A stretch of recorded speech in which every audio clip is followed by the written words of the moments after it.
on today's Story Beat. I love the idea of a puzzle, that there is something that already exists, but it has not been assembled yet, but it already has its own form. It already has, you know there's a goal, you know that when everything locks in, it's all going to look correct, and you just have to figure out what is the appropriate, correct, right way to get those puzzle pieces in. If our character Ben is going through a difficult time, how musically that's accompaniment plus this melody plus the tempo, how best can we help the audience to get into Ben's head? This is StoryBeat with Steve Cuden, a podcast for the creative mind. StoryBeat explores how masters of creativity develop and produce brilliant works that people everywhere love and admire. So join us as we discover how talented creators find success in the worlds of imagination and entertainment. Here now is your host, Steve Cuden. Thanks for joining us on Story Beat. We're coming to you from the Steel City, Pittsburgh, Pennsylvania. My guests today are the up-and-coming musical theater writing team of Holly and Kelvin Reed, who also happen to be married to one another. Their most recent effort, True North, a magical new holiday musical, is slated to open in Orlando, Florida for the holiday season in 2022. Holly writes book, lyrics, and music along with Kelvin, who is a composer. Aside from True North, Holly and Kelvin contributed music and lyrics for That's What Friends Do, for Girlhood the musical, and for the grade school musical, Camp McAuliffe. Holly is an award-winning designer and owner and creative director of the Reed Creative Group. She's also the CEO of the popular musicalwriters.com. She's a member of ASCAP and the Dramatists Guild. Kelvin has served as a music pastor for over 25 years. He's a choral director, pianist, composer, and arranger, and has produced several choral recording projects. His choirs have performed all over the United States, including in New Orleans with Lenny Kravitz. He's also been music director and keyboardist for numerous high school and community theater productions. For the record, Holly and I have been friends for a number of years. She happens to have designed the StoryBeat website, which she also manages. So for all those reasons and many more, it's a great joy for me to welcome to the show the greatly talented writing team of Holly and Kelvin Reed. Holly and Kelvin, welcome to StoryBeat. Hey, thanks for having us on. Oh, it's my pleasure, believe me. All right, so let's go back in time just a little bit, and we'll start with Kelvin. Where did all this musical thinking, creativity, desire to write music, be in music, where did that start? At what age? So you mentioned church background. Churches are a great place because in communities, they just give opportunities, for us to do things. So I was one of those very peculiar people. I became a church pianist when I was 13. Oh, wow. And we had an older lady at the organ who was like 70. But it was just this beautiful picture. If you look at hymn structure, there are all kinds of things that you can do, like learning music theory, learning improv. So from the time I was 12, 13, I would just go to the piano and just I would play Mary Had a Little Lamb straight. And then I would say, hey, what would it sound like if it was jazzy? What would it sound like if it was dark? What would it sound like if it was Liberace? And so I would just kind of improv, play with things. And then as I got older, I just found that music was just a huge part of me. And it kind of became therapy. If I had a tough day, I would just go to the piano and just play and play and play. I was not one of those kids who parents would say, you got to go practice your piano. I was the kid, my brother would come in and would say, would you please stop playing? I've got a headache. So that's kind of my background. And then in college, I was a music education person. I loved bands. I love marching bands. Marching bands are kind of interesting because it's like theater on the football field. Sure. And so that's just my background. Great. So Holly, where did this all start for you? So musically, I was one of those kids that parents had to say, Holly, go practice your piano. I started taking piano lessons in kindergarten, and my mother was a church pianist, and my dad was in the church choir. And so we had a very musical family. I started, my mom said, as long as you live under my roof, you have to take piano. Okay. And that meant kindergarten through 12th grade. And then a couple of years into college, I started as a music major in college and quickly learned that I did not have, nor did I want to have the discipline of what it took to be a music major. That was a little too intense for me, but I did grow up writing songs. I had this really silly little thing that I used to do in my room when I was probably in first or second grade. I had a record player, and then I also had a boom box. Okay. Right. In the, 80s baby, had a boom box that had a dual cassette deck. So you could play on one and record on the other on this same machine. Okay. So what I decided that I was going to do is, so my maiden name is Seaburn, like the cruise ship. And I decided I was going to make Seaburn radio. So I would put on my record player, Bert and Ernie Sing Along, my Elvis record, Alabama. So this is the variety of music that I would listen to. And I would play a song, and then I would DJ it. And so I would record myself DJing it, and then I would play the song. So I had this tape that was, Seaburn radio for the day. So I always loved kind of this putting together creative things musically. I loved playing the piano, although I hated taking piano lessons.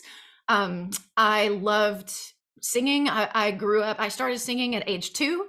So I have a recording of me singing my first, I would sing for church because my mother was the pianist. And so she always put me up there. But when I do have a recording of me at 3, and it's really pretty good. So I kind of started, that was my journey, was always in the performing aspect. I really didn't do a whole lot instrumentally, although I had the education. I was really more of a vocal performer. So that's kind of my music background. And then we met when I had graduated high school, and I was in a vocal jazz group in high school that went around and competed. And so vocal jazz was kind of my sweet spot. I don't have a whole lot of vibrato in my voice. I have a very straight tone. And so vocal jazz and that real breathy tone and sound was really fun, really tight harmonies. That's something that I just love. So our vocal jazz group would go around, and individually we would get invited to sing in coffee shops. Right. And so I was invited to sing at this coffee shop to do the entertainment that night. And I needed a piano player and didn't have one. And I knew I did not want to ask my mom to play for me because she wasn't really the jam I was going for. Although she's wonderful, in case she's listening, she just has a little different vibe. So Kelvin, I had met him recently and knew that he was a fabulous piano player and had some really great improvisation skills and was pretty cool. So I invited him to accompany me that night, which he thought was a date. But you thought it was a date that night? Yes. So he picked me up. He took me to a quick dinner at Burger King. We went and did our little gig. And about halfway through the gig, my boyfriend shows up to listen. Well, Kelvin was not very happy about that. So I told him after the gig was over, I said, hey, my boyfriend's going to take me home, so I don't need you to wait for me. And he was not a happy camper. This guy threw his music in the back of his car and sped off and was not very happy. And actually, that was the last time that I saw that boyfriend that evening. And the rest is long-term history. Yeah, I guess the rest really is history. At what point did the two of you start to look at the world of musicals as a specific thing to work on? That has been relatively recently. We started, he was in church music, and we would do, one of the churches that we were at did a big Easter pageant thing every year. And so we started looking at how can we make this new and maybe more current and fresh. And we would take existing music and I would write a script to kind of bring the Bible forward, if you will. And that was super fun for a while. We then moved to a different church and their big event was Christmas. So we basically started doing the same thing on the Christmas front. So we were doing Christmas musicals at this church, and we would take pre-existing music. We would come up with a new theme every year and try to do a different spin on the same story because the story doesn't change. So telling that in a different way every year was always a challenge, but always something we enjoyed. And one year we kind of looked at each other and we were like, what if we write a completely original Christmas musical where we write all the music instead of taking existing music and writing a script? So not very smart. We decided to go ahead and do that. We gave ourselves about 10 months to do that, which was not smart. Crazy. We had never written music before, like really written music. We had done a couple of songs here and there, but had you ever written together before? Little stuff. Like we had written some stuff for groups of kids, but nothing this big, you know. So I would submit to you, by the way, that you didn't do it wrong at all, or it wasn't a weird thing to do. That's how you do it. You jump in with both feet and you go. And we did. We were so fortunate because, within communities, whether it's a church or it's community theater, people are forgiving. They just look at you and sure, bless their heart, but it was a great place to experiment, to try things. Sure. And then you get through and you're like, this worked, this didn't work. What can we do to make it a stronger story? How was the flow? How did this work? How did this work? So all of those things, I think it was at that point, all of these things in our brain just started realizing, hey, we could move people. Like our stories could move people. They could stir the hearts of people. And there's something here. There's something almost magical, like when you take story with music and just the things that you can accomplish. Well, that's what musicals do. Musicals are magical in that way, is that you're able to convey emotion and so on through song, and inner feelings through song that you would probably not pull off very well if you just did dialogue. Right. That's the magic of it, for sure. How long did you work on it before you thought to yourself, hey, this is actually good enough to start showing to people as a whole chunk, as a whole piece? Well, we worked on that show or that production for about, like I said, about 10 months. So we started pretty much right after Christmas and we're like, okay, let's do this. Let's plan to do this for this coming Christmas. We wrote 21 songs and wrote the script. And orchestrated everything. Yes. Everything. But the tricky thing for that was when I started writing the story, I had this story in mind, but it was not really ideally set, nor was the music ideas ideally set in a church environment. Specifically the one that we were at, because there were about 150 members in the choir. There was an orchestra of probably 40 or 50 people. And all of those people had to be involved in this production because the church was paying for it and they were trusting us to write it. So we had to use all of, what they normally use. So writing a musical, a full-length musical for a choir, that was tricky. So there were some things that were cumbersome as we were building that, and it definitely felt like as we were moving through it, and especially through the performances. I mean, we did 2 performances to maybe 1,000 people or ish, maybe a little bit more. That's a big house. As we were going through it, and during the performances, I was just like, this is the worst thing that has ever existed on the planet. Like, it was horrible. It was a good effort, but it made no sense because we were trying to do too much with too many different components.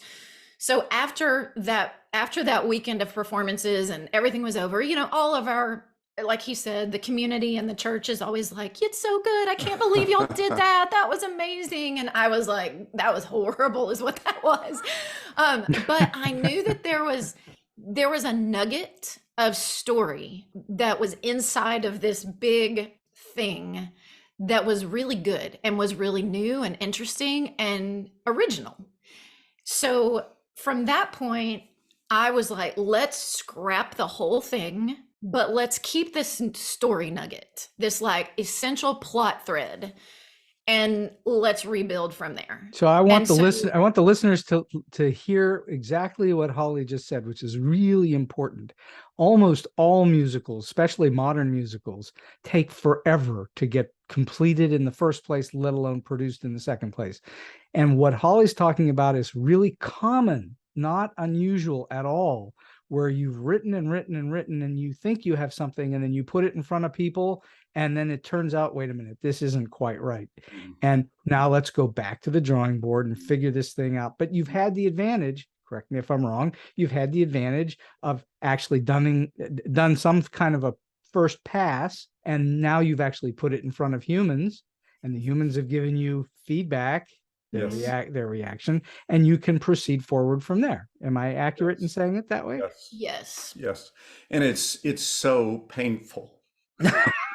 Really, I mean, honestly. Yes, it is. If you think we wrote 21 songs that I thought were perfect. And if you look at the show today, there is not one of those 21 songs that are still with the show. I mean, they became threads and little thoughts that carried us to new places. So it was necessary, but we had to let those things go. You had essentially written a first draft. Notoriously, first drafts are almost never what you wind up going with. They're never produced. So you needed that to go through that first draft. You needed to do what George Bernard Shaw called a man who makes no mistakes makes nothing at all. You have to make your mistakes in order to find your way. Yes. The other thing that applies is Larry Gelbart, who co-wrote Funny Thing Happened on the Way to the Forum, and he also wrote Movie, and he created MASH and all kinds of other things. Larry Gelbart once famously said, if Hitler's still alive, I hope he's out of town with a musical. So that applies to what you just said. It's a nightmare, right? Because you're trying to figure out something that's impossible to do, and yet somehow you pull it off. Anyway, so all right, so let's get clear on who does what. Do both of you contribute to all three legs, book, music, and lyrics, or is it mostly the story and lyrics are on Holly, or how does it work? What is your partnership like? So I do book and lyrics pretty exclusively. He's obviously my sounding board. And so I run those things by him. And if I have an idea or something in a scene that is complicated, then I will say, okay, I need to talk through this. So you sit and listen, and here's my ideas. And so he gives me some feedback in that. As far as the music, I am not a composer. I cannot sit at the piano and what I say, I call it vomiting. Kelvin can sit at the piano and vomit, and beautiful things happen. He has rainbow vomits on the piano. I cannot do that. I can read music and play music that is on a page, but I cannot create. But I can come up with melodies. So I think that we probably share this maybe ish down the middle as far as the melodic backbone of a song. Sometimes, so my process a lot of times with a song is I'm either running or I'm walking the dog. Typically I am either running or walking the dog. Because you've got a rhythm going on. Yes. Right. Yes. And I've also got oxygen pumping, and I'm in an environment that is open and not here locked in at my desk that's high pressure. So when I'm out walking and I'm kind of thinking about a song, I will literally just talk out loud and sing out loud and come up with lyrics and a vibe and a feel and a rhythm. A lot of times the way that we work is I will provide lyrics with rhythm, because when I hear a lyric, I very much hear how that lyric is in rhythm. Sure. I don't necessarily have a melody, although sometimes I do. So I record that into my phone with me speaking those lyrics. And then I pass it off to him and I say, here's the vibe of the song. Here's the moment in the scene. This is kind of what I'm thinking and feeling for this. Take it and go. And then he takes it and goes to typically his keyboard and not the piano, because he can, he's vulnerable when he's at the piano creating, but on the keyboard, he can do all of that stuff where nobody hears it. So he will take that and come up with something. I will say I don't recommend writing with your significant other, because as much as you think that is like the best relationship ever, it is. I'm not very nice to him. I will just confess that for all the StoryBeat world, that I am not very nice. And so he will come back. When you say, wait a minute, when you say you're not nice, that means you're hypercritical. Am I hypercritical? Yes. You don't, when you say you're not nice, you're not going over and grabbing a pan off of the stove and smacking them over the head with it. I am not. But you are verbally giving him what for, because you don't think something's working, correct? Yes. Yeah, it's pretty common that she will come back and she, like, from her run, and she comes in all excited and she'll show me this melody or this rhythm. And so I'll go to the piano and I'll play around and I'll say, okay, I hear this. And she'll say, no, what are you thinking? And I'll be like, okay. So it takes me back to high school, to my Mary Had a Little Lamb. And let's do it kind of like this. Let's do it jazzy. No, let's do it like this. Let's do it like this. And so we'll kind of play with that. And then she'll go, yes, that's it. Well, he has this wealth of musical intelligence when it comes to chord progressions, and not only stylistic variances, but the ways that chords can move. And I don't know that language, but my ear is paramount. And so he will sit at the piano and I can give a melody and say, okay, this is the lyric, rhythm, melody. But then there are actually a lot of options to what chords you can put underneath a particular melody. There are almost infinite options. Right. And so he will play that chord progression and I'll be like, nope. Like I'll know the right one. She thinks she knows. I will. From what I have envisioned in my mind and in my ear, I am really trying to get him to the place that I am hearing, but I don't know how to communicate what that is. So he will play one chord progression and it might be close. And I will say, oh, that one chord's not quite there. And then he'll give me 10 other options, it's so amazing. Who knew that there were that many options? And then he will land on this perfect one. And I'm like, yes, that's it. And usually we lock that in. Our other kind of model of operation is one of our songs from the show is called Sensational. And it's it's our lead character, this young boy. It's kind of his big song in the second act.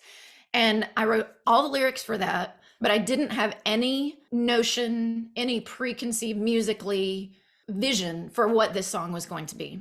And so I just handed over the lyrics very bravely and said, okay, this one's yours. And didn't prescribe that one at all. And it's the best song in the show. So there you go. Well, there's your lesson. Stop giving him melodies. I know, right? So it sounds to me like you're driving the taste most of the time, Holly. Is that accurate? I would say yes, because she knows the story so well, and so she's built these characters. I speak into but she knows the root of these characters. And so that musical, every song has to be part of the story. No we have question. to start here. It has to keep the story moving. And so occasionally we will kind of duke that out. And I'll say, hey, I really hear the music this way. And she'll say, but this character is kind of at this stage, or he's dealing with this conflict or this situation. And I feel like it should be this. And so we'll kind of talk through and we'll get there. Hey, I will say, she talks about us working together, being difficult. I would say, the first couple of years really going through that process was so hard. But I'd like to think that we've gotten to a good place where we respect each other and we have each other's back and we'll listen to each other. And so it's our hope that final product is better because the both of us, have put ourself into it. Well, I think that's great to hear and very, very useful when you get into and through what you're going to go through with the production process in general from now forward, which may go on for years. And you're going to need to be each other's backs in terms of where you're going to have all sorts of other people coming on board between producers, director, choreographer, et cetera, et cetera. You're going to have people that are going to try to push and pull one way or another, and you will need to support one another. No doubt. You are one unit, being the composer, writer, lyricist of the show. Which comes first, Holly, lyrics or music for you? Melody or words, or is it the same time? I would say that the title typically comes first of the song. Okay. And then lyrics would definitely come next. Now, if it is an upbeat number, and I know it needs to be kind of a production number, real snazzy, jazzy, flamboyant, then I'll kind of get that feel in my head, and that might drive the structure of the song. And then I know how the lyrics have to move through as far as telling the story of that particular song. But I would say most of the time I am looking at the moment in the story and what is being expressed by that character. Why are they singing? So what are they saying that they are having to communicate through song? What is elevated emotionally that they can't just say, that they need to sing? And that might be one or two lines of lyric, and then maybe some melody structure comes and then go back. It kind of varies, but I would say that as a rule, lyrics come first. So and really the hook, you're saying, by coming up with a title, the hook comes first. Right. There's been maybe once or twice, I'm thinking of You Can't Outgrow Christmas. That piece, probably my specialty, which is not a great trait, but my specialty is ballads. Every composer loves their ballads. They love their. I know that story all too well. I'm so sorry, and I've really fought that, and I'm a recovering ballad creator. But with that piece, You Can't Outgrow Christmas. There was a night Holly was cooking dinner, and I'm in here playing the piano, and many times just playing is just kind of therapy. It's just kind of this exhale. It's been a tough day, and I just go to the piano and just play. Well, the old adage is music soothes the savage beast. Yes. And so I was in here just playing the piano. Holly's cooking. She comes running back here and said, "Wait, what is that? What's that?" That sounds like snow. It sounds like Christmas.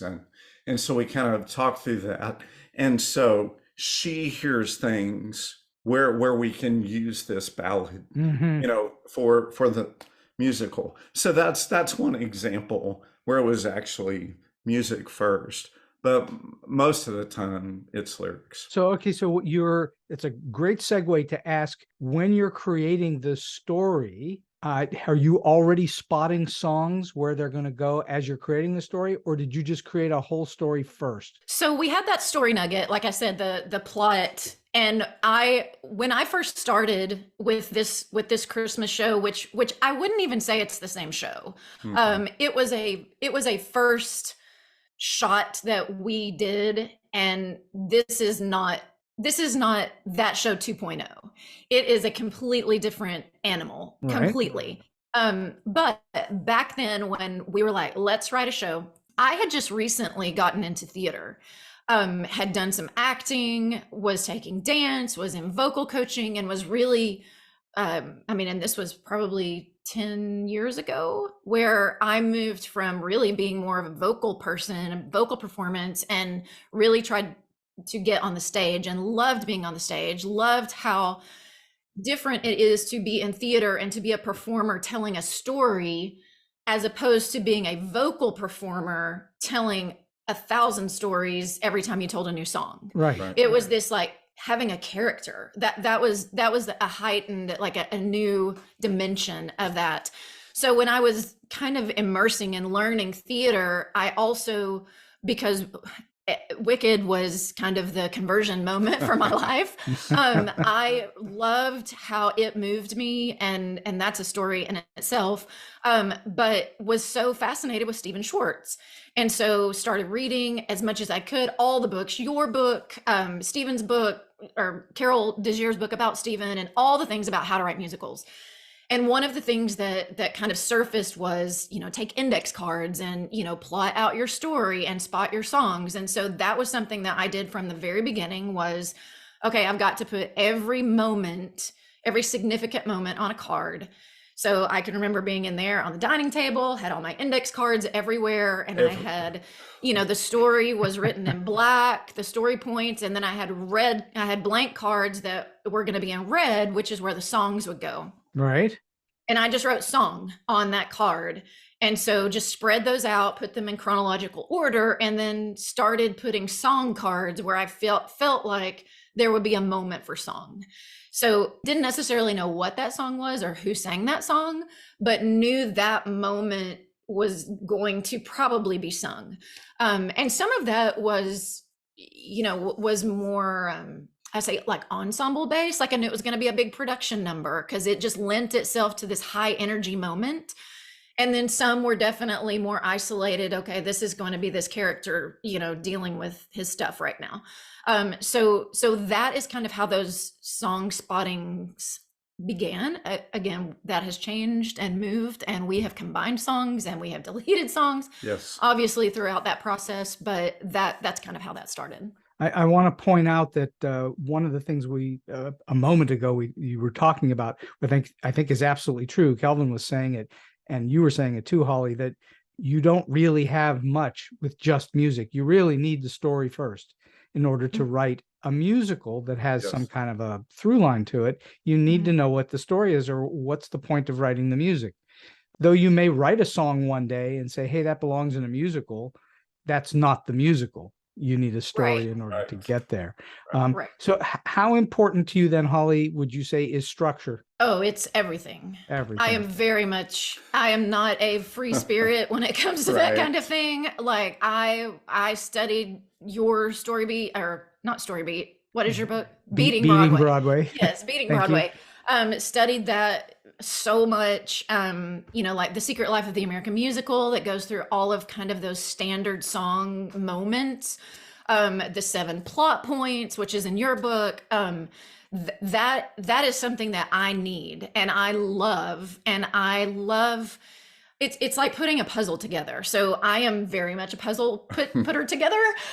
During the holidays, we always have puzzles out, and there's something so satisfying about putting that together. And I am not a painter where let's just paint and see what happens. Like, I love the idea of a puzzle, that there is something that already exists, but it has not been assembled yet, but it already has its own form. It already has, you know there's a goal, you know that when everything locks in, it's all going to look correct, and you just have to figure out what is the appropriate, correct, right way to get those puzzle pieces in.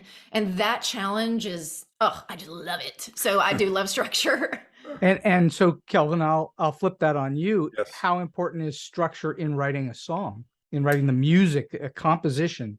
So structure, I would say it is important, but musically, usually, Holly kind of says my issues,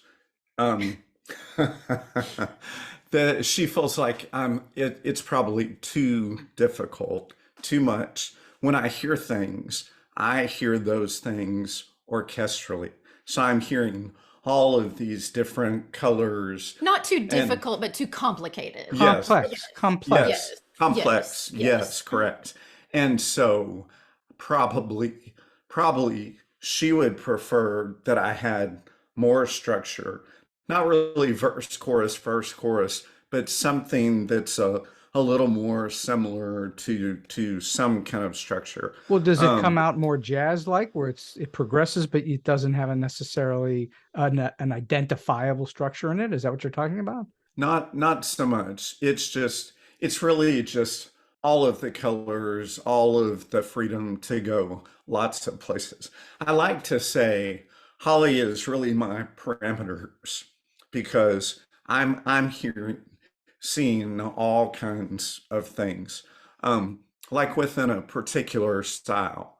And so I'll go lots of places, and Holly will say, okay, I like this, I like this, I like this. Let's kind of make some structure, to this piece. Occasionally there will be a piece that is definitely structure. I hear basic chords and basic flow, but probably most of the time I'm going to be all over the place, and Holly has to kind of reel me in. But I would say that's not necessarily a structure issue, because I think structure, as far as song structure, you pretty much do. I think we're talking about maybe chord progression structure. He is very complex and likes to, when he writes, he is not one. Well, here's what he always tells me, which drives me nuts, is he works in there on his keyboard, and he has Finale, his software program, connected all to it, and he'll work and he'll work and he'll work and he'll work on a song. And then he'll say, okay, I have this song ready for you to listen to. And I say, go to the piano and play it. And he says, I can't. And I'm like, what do you mean you can't? And he said, well, I can't play it. You're going to have to listen to it, because I'm like the Finale output, because he does it so complex that he can't even play it after it's written. And I'm like, okay, wait, I don't mean play all the accompaniment and all the things you hear orchestrally that you're putting in piano for right now. And I don't mean all that. I'm just talking about the basic through line of the song, chord progression. Just get in there and play it. I'll sing along. Let's just do it like bare bones.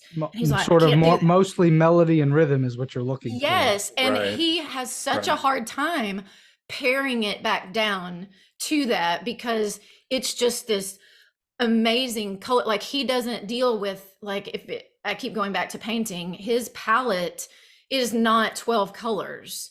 It is like 6,000 colors, and he wants to use all of them. And sometimes I'm like, okay, so if we have 6,000 colors, how do we get those down to 20 so that we can, really look at what the song is without all of those things? Well, now, Kelvin, isn't the piano why I shouldn't say everyone, but the majority of composers, especially of musicals, compose on a piano, is because the piano essentially contains the sounds of the orchestra within it. Yes. It has everything in it. Yes. So when we get to this place with the show, the orchestrator that we're working with, he loves my piano accompaniment, because because you're giving it to him. The strings, you can see the woodwinds, you can see those things, because just like Holly is with the story, she sees this whole story musically within this song. I hear this whole thing orchestrally. Sure. Sure. When you're working both story-wise and musically, do you think about the audience at all and what you want them to receive, or are you really only writing for yourself to please yourself? How much does the audience come into the equation as you're creating? I think absolutely we think of audience because we are thinking of this music as language. And so, how best can we interpret this language, for the audience? So, if our character Ben is going through a difficult time, how musically that's accompaniment plus this melody plus the tempo, how best can we help the audience to get into Ben's head, to experience what he's going through? And from my side, as far as audience, as far as like book and story, I know the story that I want to tell, and I think one of the things that I have learned as the show has developed is you don't have to tell everything. So if I had a novel of the book of the show, it would be very detailed, and I could go into backstory and why and what this character's feeling while this is and what this one's thinking and all of the things. But we don't have 3 days to do this show. So I have to pare that down to one, what's the essential story that we're trying to tell? And then two, how this kind of relates with music is I don't want the audience to get bored. And so, as we're telling this story, we have to have high and low points emotionally. We have to have fun, happy, laughy, comedic points. We have to have tear-jerking, points. And so how musically, what songs are doing that? Like when he was talking about ballads, we have ballad points. You only get so many ballad points in a show. And we have had to, like our first run back in the original had a lot of ballads. And, that was so emotionally satisfying for the writers, but the audience is just like, oh my gosh, so taking those out and really thinking of the audience experience and not only how are we telling the story and are they getting all of the story points, but are they having a good time? Like, is this entertaining to them? And are they feeling like they are being taken on a journey, and will they get to the end of the show and be like, oh my gosh, the show's over already? That was so, I know if I'm in a movie, sometimes the movie drags and I'm like, I just don't know if I can stay up for the rest of the show. Or, the movies, I'm like, I don't even want to go to the bathroom because I don't want to miss something, and I am constantly also thinking about that from an audience member's perspective is what's their experience like in the middle of the show or throughout the show? Well, you're talking about the number one cardinal sin of storytelling, which is don't be boring. Just be entertaining, and that alone will carry you a long way. Right. Then you have other considerations. What would you say, you may have already said them, but what would you say are the biggest challenges of finding 22, 23, 24 songs within the context of a story? Is that the biggest challenge, or what are the bigger challenges that you think is something you'll face time and again as you continue to write? I think that definitely staying on the lighter side. I've already spoken to ballads, but that is something that from our workshop, we had a workshop in New York this past March, and the feedback from that was we need more elves, we need more comedy, we need more, just beef up the comedy aspect of the show, because the story is very it's very, I say it's heavy. It's about a family who's dealing with some really hard things. And so there's that aspect of it, but we try to really split the show in half, where half of it is this family dealing with things, and the other half is the North Pole and all of the excitement and nostalgia and, tradition and fun of all of that, the magic of that. And we want to balance that. So I think in this show, that's something that we're really excited about. Our production this fall is really because we've done a lot of rewrites since March, and to see if we have beefed that up in a satisfactory way, where people are feeling like, they're laughing as much as they're thinking. And I think that Kelvin and I are both thinkers in our respective artistry in his musicianship. Now he is a feeler, like as a general rule. Kelvin is a feeler and I am a thinker. But in music and his composition, well, that's a good yin and yang. That's a it good... is, and we are the ultimate yin and yang, let me tell you. Ultimate. But in his composition, when he is at the piano, his brain is on overdrive. And when I am thinking through a character and their backstory and their why of what they're doing, and I am a thinker, and so we can really bog down in the thinking of it. So I feel like probably our biggest challenge is to pare through the heaviness and pick out the important heaviness and get rid of all the rest, and really lean towards light, and not heavy, and lean towards fun. I just am not a cheesy person at all. Like cheese, like I love cheese to eat, but I don't like watching or listening to cheesy things. This is just not my thing, and it really kind of drives me crazy. And so one thing in this particular show, because it's a Christmas show, I don't want it cheesy. So when we lean into the comedy aspect, there are some compromises that I've had to make where there's a little cheese in there at places. We did this really fun. Well, you're writing a Christmas story. There has to be a little cheese. Yeah, I know, but right? see, I prefer clever instead of cheese. I understand, but the cheese is going to come in no matter what you do. It is. And we did this really fun thing in June after our feedback from that workshop, when we needed to add some comedy. We decided to bring in 3 actors that have played our elves and our director, and we did a writing retreat. And so we spent 2 days in New York, and it was just me and the director and 3 actors who had experience with the show. And we said, okay, we are here to mine funnies. So improv, whatever you think, you're familiar with your character, with what they do, you know their journey. So let's see how we just played. I mean, we literally played in a room for 2 days and let the actors really just come up with some one-liners and some little banter back and forth. And that was super fun.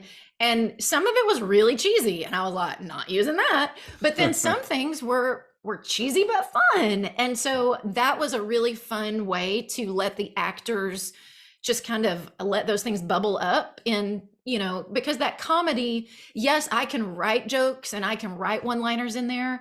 But it's really fun to have an actor's perspective who can kind of fill that, who can inspire that a little bit. So that was really fun. And we kept a lot of that. What would you say that you've learned in this process so far that was unexpected, and you're going to keep doing this X, Y, or Z as you go forward to continue to write? What have you learned that you didn't know going into it that you now will apply? So some of the hard stuff. First, you have to be vulnerable. Like you have to put yourself out there, and you're exposed, and people are going to watch you and look at you and allow yourself to be vulnerable. If we are going to have anything that's worth having, you have to be vulnerable. Exactly. Another thing is you have to allow critique. And so you think about the word critique, that sounds kind of positive, but when you think of the word criticism, it's just so negative, or to me. And so I've tried to really be open, allow critique. That's a big, big lesson that I've learned. Hey, Steve, I don't know if you remember the old 1980s movie about Mozart's life. It was called Amadeus. Too many notes. That's where I'm heading. So that was not that I could at all compare myself to Amadeus, but what a great scene. The emperor, after Amadeus has played his masterpiece and has wooed the people, and then he and Salieri, they walk up there, and the emperor's kind of stumbling, trying to figure how to say that it is too many notes. And then Mozart's response, which notes do you want me to remove? It is perfectly exactly the notes that are required. So I would say, I'm sorry to say, that was me at the first of this process. I would show Holly the masterpiece. It is prepared, it's ready, strings, everything we know, everything exactly as it should be.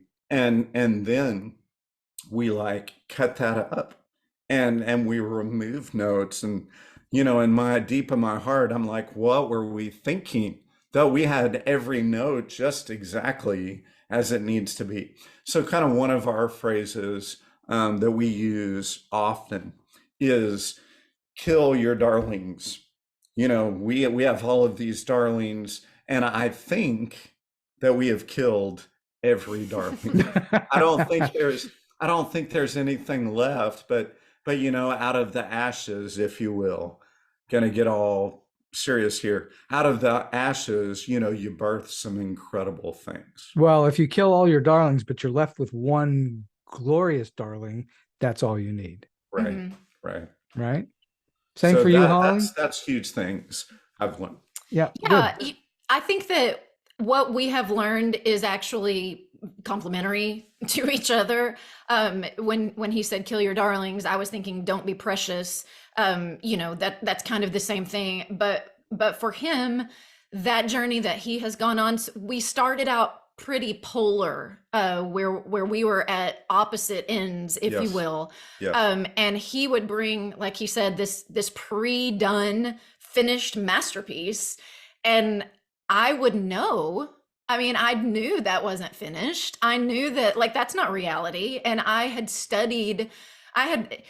Kelvin kind of came on for the ride. I was like, hey, I think we should do this. You want to be my music writer? It was kind of like that. And I'm going to study all the things. I'm going to bury myself in how to write musical books and structure and character and all the things and deep dive into that. And you're just my little sidekick to write the music. You don't have to know all the things. I got all the things. You just write the music. And so when we started, that was kind of my mentality. And I had the vision, and I was like, I know what this thing's going to sound like. I know what it's going to look like in the end. I can already see the movie playing in my head. I just have to get it on paper, and we have to find it. I already had the box of the puzzle, so I could see what was on the lid. And that was what was in my head. And we had opened up this box with all these puzzle pieces. And I was like, we can put this puzzle together, but I know the most efficient way to get this puzzle made. And he was like, ooh, but let's play with the blue pieces a while. And so, that was something that right. When he would bring this product to me, if you will, I would say, nope, that's not it. That there's no way that would work because this character is going to do this and this and this. And that's a great first draft, but I guarantee you that's not finished. Don't bother with string orchestrations yet, and he was like, oh, no, and I was like, dude, it was just, I was so harsh and my vision was so paramount that when we started, I didn't respect his contribution as much as I should have. So Sensational, when it came along, that came along very much later, where I had learned to respect the creativity really that he was bringing to the table, and the originality and the fresh perspective and his side. So I say, moving forward, the idea of collaboration, I have learned, he has learned maybe not how to not be precious, and I have learned maybe how to not be narrow, and not think that my way is the highway and nobody else's opinion matters. And so learning that, and that has come about when we have done readings. Pretty much every reading or workshop that we have done, after the presentation, they do a talkback session. And, they have the writers come to the front, and then they open it up to the audience for feedback. Well, can I just say that nobody ever says anything about the music? They never ask, why did this chord progression da da da da? And why is this in the key of whatever? They never ask that. But I freaking in front of a firing squad about all the things about why did this character do Right. this? And why is this plot like this? And do we really need that to happen? I mean, the story is under assault. And so, from very early on, I was being attacked pretty rigorously after every performance to where I went back and rewrote, but Kelvin was almost being kind of patted on the back a lot. So Did you take that as a good sign about the music? Yes, but I also was very envious of that. Well, And sure, was of like, course. why did they not talk about you? I know your music's not perfect. Why we just don't have educated people who are talking. You're talking about what has been known forever about writing musicals. When a show works, everybody comes out talking about the music. When a show doesn't work, everybody comes out talking about the book. And Yes. that's what you're talking about. So you're saying that you're falling right in line with, because that's, again, let's go back a half a step. You're writing a musical which requires this thing called a story in order for it to work. It's not a concert, or you could just write 20 pieces of music and play it, Right. and it would be a concert. And everybody would go home, what, that was wonderful music, and where can I get the album? That kind of thing. Right. But instead, you're doing something with the story, and storytelling is just bloody hard. Yeah. And so they're all coming at you because they don't have a problem with the music. If they had a problem with the music, if they thought this music stinks, they would tell you. Yeah. If they had no problem with the music. By the way, they probably had limited problem with the lyrics too, as long as it worked in context with the story. Am I correct? Yes, for sure. So that really conditioned me to learn to learn to collaborate better and be more open, and that other people, have find things to contribute. And so I think that moving forward, if we write something, I don't know if we're like, do we try this again? Do we endeavor on a new project together? I mean, there've been a few times when he's like, you need to try writing with somebody else and see if they can handle you. So we'll see. But knowing that if I do write with somebody else I have to really value and respect, the team, and working with a director. And as we have built like a music director and the actors, and now that we're in with all these other people who are creating collaboratively, Right. where it's scenic design and costume design and all of those things, it's really exciting and fun to see other people's creative contribution and vision. And so it's been nice that I have kind of gone through this this experience of learning to open my mind more and more and more to what other people. Well, that's great. I'm glad that you went there, because I was going to head toward how do you see collaborating with others, and you've just said it. And so you need to apply what you just said, I think, in your collaboration with Kelvin to the way that you look at everyone else, because they are all there. Think of it this way. Everyone is there to pull their weight in the same direction, which is to try to achieve a great result. Right. Will you get there or not? The audience is going to tell you that, because they're the final piece of this puzzle that you're creating. Right. Without the audience, you have nothing, right? Right. So hopefully the collaborative effort that you're going through with your partner, your husband, your musical collaborator, you will then apply to these other people who are all trying to do the best that they can too, which is sometimes really hard to see, because sometimes they're just in the way of your grand vision, So I will say that I'm much nicer to other people than I really don't give my vision too much. I try to keep my mouth shut because I just avoid conflict at all costs, except with him. That's probably true for 99% of all marriages, Right. isn't it? Yeah. And your writing team is a kind of a marriage. I've had many collaborators on this show, and I've talked to many in my own private life, and almost to a person, and no matter who it is, whether they live together, whether they've never lived together, whether they actually dislike one another, they still have to act like a marriage. They've got to compromise and do all those things. I've been speaking for 1 hour with Holly and Kelvin Reed, and this has just been absolutely fascinating. We're going to wind this thing down a little bit, and I'm wondering, in all of the experiences you've had up till now on this show and anything else that you've been through in life, all of your experiences in the entertainment industry, do you happen to have an oddball, weird, quirky, offbeat, or just plain funny story you can share? I don't have really an oddball quirky, unless you call me oddball quirky, which probably you could. Hey, our kids, they have quite a fascination with their mom. She is very quirky. We have good times. I mean, I tend to. But by the way, I can qualify that and say, in my experience of working with Holly, yes, occasionally it gets a little quirky. Okay. That's great. But one story that I always tell, it's my Wicked story. It was back before I got into theater. So this is kind of my like theater conversion story. Kelvin has always worked with choirs, as you mentioned in his bio, and we would take our choir, which was 75 to 100 people, to New York to this music conference in Brooklyn.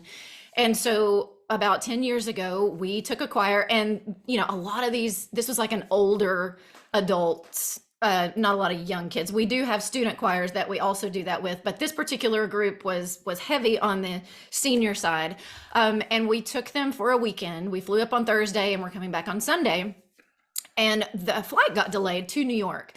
So we got into LaGuardia, and we were late. Well, Kelvin had booked Wicked tickets for the choir for that night, for that Thursday night that we were flying in. Well, it looked like we were most likely not going to make that show. I had not been to a Broadway show. Okay. So I was like, so green. Didn't know that I love Broadway. Like, didn't know anything about it. Like I said, I was a vocal performer and very much in the choral world. So we are in the baggage claim at LaGuardia, and I began having basically a panic attack as we were trying to help all these little old people get their baggage, off the thing. And I told Kelvin, I said, hey, are we gonna be able to see the show tonight? And he said, no, I don't think so. And I was like, but I have to see this. And he said, well, I got bigger problems right now, babe. Like, I got to help all these old people, and we're late, and like, they can't even lift their luggage off the baggage cart. So he was like completely preoccupied with taking care of all these people. And I'm just like, oh my gosh, I got to see this show. Got to see this show. Had no idea why. I just was having some reaction. So he said, listen, let's get everybody to the hotel, and then you and I'll go down to the theater. We'll see if we can like exchange our tickets, what they can do. And so I was like, okay. So we do that, get everybody checked in, head down to Gershwin, and they had already started. And we go into the box office, and Kelvin tells them the situation, and they said, well, what we can do is we can give you vouchers for all your people. And unfortunately, we can't get your group of 100 in the next 2 days, but they'll have 3 years and they can come back anytime and use these vouchers. And he was like, thank you so much. I'm so sorry for the inconvenience, and being such a nice guy. And like, he's just like, thank you, thank you, thank you. So he walks back to me, and I said, are we going to get to see the show this weekend? And he tells me, no, this is what happened. And I said, oh no, you don't understand. Like, I have to see this.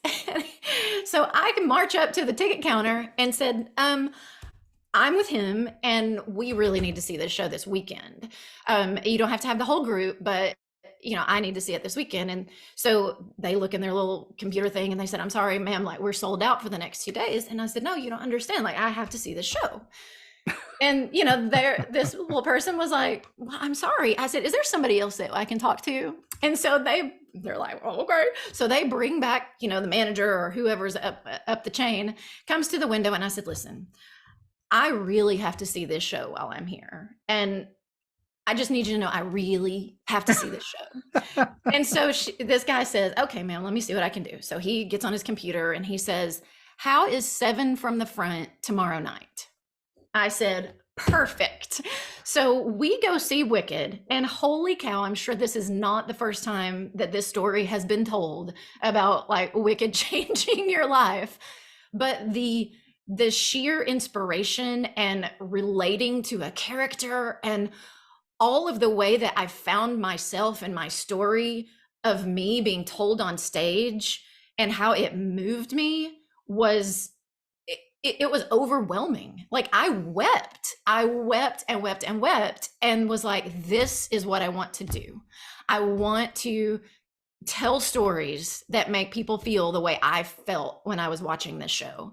So the quirky part is my little persistence and having a little meltdown, but that is something that was so inspiring to me. And I'm so glad. I don't know why I felt like I so needed to see that show, because I really didn't know anything about it. Like I really, really didn't. It wasn't something I had researched. I really had no experience whatsoever. So I left that show that night. We went back home. As soon as we got back home, I enrolled in ballet. I enrolled in acting classes and I continued my vocal coaching that I was already in. And about a month later, I was in a ballet recital with a tutu on. Oh my goodness. With my 3 children in the audience. I took the kids to watch their mom in her tutu. Oh my gosh, it was insane. So that's a little quirky too, but I'm just saying that like when I'm in, I am all in. Yes. And very quickly I learned, like I got some lead roles and I loved that.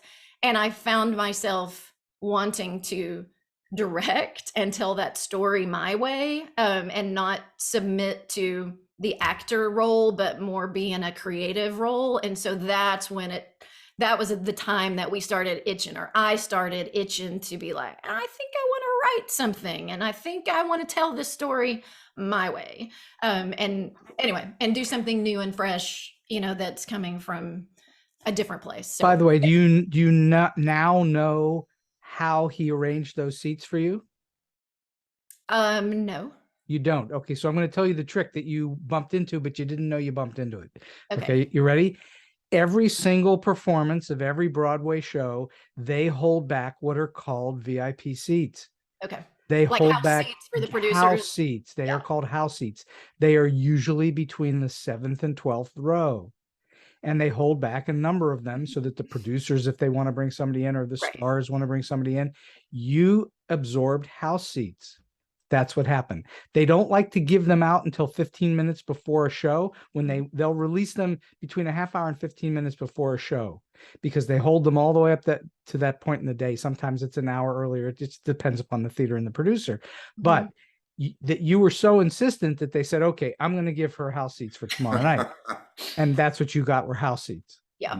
So that's the trick that you bumped into, but didn't know you bumped into. I have actually gone to New York more than once, had no tickets at all, walked up to a theater box office 20 minutes before curtain and said, do you have a single that's the best seat in the house? They said, yes, sir. And I'm paying full price, but I'm going and seeing the show from a good seat. Yeah. That's a trick. All right. So did you have a thought on that too, Kelvin, or is that work for you? That works. I'm with her on this journey. So all right. So last question for today. You've already given us an enormous amount of great advice all along the way here, but do you have a single solid piece of advice or a tip that you can lend the audience who maybe just starting out, just trying to get their foot in the door, or maybe they're in a little bit and trying to go to the next level? So I would say persistence. You have to keep on and keep on. And you have to believe in yourself. I think our biggest, or me personally, my biggest obstacle is me. And it's believing that we can do this, that we can accomplish this. And you have to be persistent. I've already talked about the critique, allowing critique, but within yourself, you just have to keep going, don't quit. I think that's very sound and solid advice. And that's true for pretty much any and all projects, but in particular in the theater, in the arts, you have to stick to it, because the people that stop doing what they're doing cannot succeed. And the only way to succeed is to be persistent and to keep going. And so that's a very sound, solid piece of advice. So I thank you both so much for coming on the show today. It's just been fantastic to have Holly and Kelvin Reed on with me today. And I wish you lots of success with True North. I've been following this journey of yours for a few years now, and I'm looking forward to someday seeing it myself. That's for sure. So I thank you so Well, much. thank you for having us on. Thank It's been you. super fun, and thank you for all the Yes. wisdom that you have offered with me as a Yes. friend and as a mentor over the years. So it's definitely paying off. So thank you for that. Thank you. And so we've come to the end of today's Story Beat. If you like this episode, won't you please take a moment to give us a comment, rating, or review on whatever app or platform you're listening to. Your support helps us bring more great Story Beat episodes to you. Story Beat is available on all major podcast apps and platforms, including Apple Podcasts, YouTube, Spotify, iHeartRadio, Stitcher, TuneIn, and many others. Until next time, I'm Steve Cuden, and may all your stories be unforgettable.